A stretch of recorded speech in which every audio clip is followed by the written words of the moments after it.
एक ज़माना था जब चीरे से ऑपरेशन किया करते थे और हद ये है कि आज डिफ़िकल्ट सर्जरीज भी जो बहुत लंबे टाइम से स्टोन्स लेके घूम रहे हैं मरीज, उनकी भी सर्जरी दूरबीन से आसानी से हो जाती है।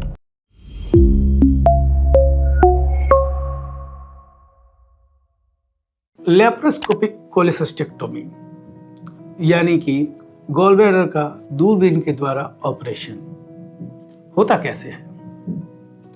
एक ज़माना था जब चीरे से ऑपरेशन किया करते थे, यानी कि पेट को खोलते थे और तब गॉलब्लैडर की सर्जरी होती थी, जिसमें पेन भी ज़्यादा होता था, ब्लड लॉस भी ज़्यादा होता था और पेशेंट की रिकवरी में भी टाइम लगता था। लेकिन जब से लैप्रोस्कोपिक प्रोसीजर्स आए हैं, तब से ऑलमोस्ट दुनिया सर्जरी की बदल ही चुकी है। गॉलब्लैडर की सर्जरी को आजकल हम गोल्ड स्टैंडर्ड बोलते हैं। Gold standard means this is the most highly recommended chosen surgeries.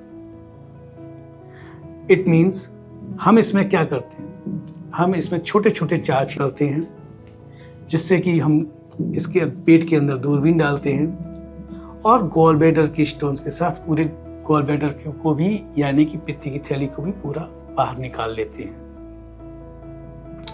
अब चूंकि इंसिजन छोटा है तो इसलिए रिकवरी भी फास्ट हो जाती है, पेशेंट को पेन भी कम होता है और ब्लड लॉस इतना कम होता है कि आज तक ब्लड ट्रांसफ्यूजन की जरूरत पड़ती ही नहीं है। और हद यह है कि आज डिफिकल्ट सर्जरीज भी जो बहुत लंबे टाइम से स्टोन्स लेके घूम रहे हैं मरीज, उनकी भी सर्जरी दूरबीन से आसानी से हो जाती है।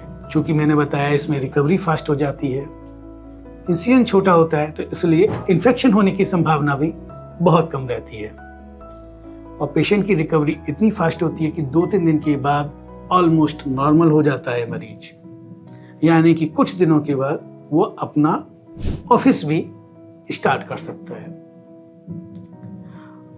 ओवरऑल अगर हम देखें कॉस्ट वाइज, तो ये कॉस्ट इफेक्टिव प्रोसीजर है,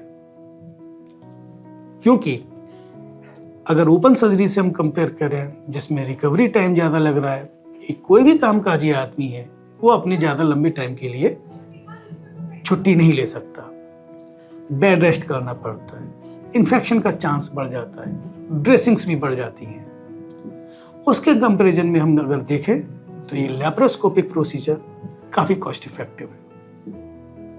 अगर इससे ज़्यादा अगर आपको मुझसे कोई जानकारी चाहिए तो आप मुझसे फिजिकली मिल सकते हैं। Thank you.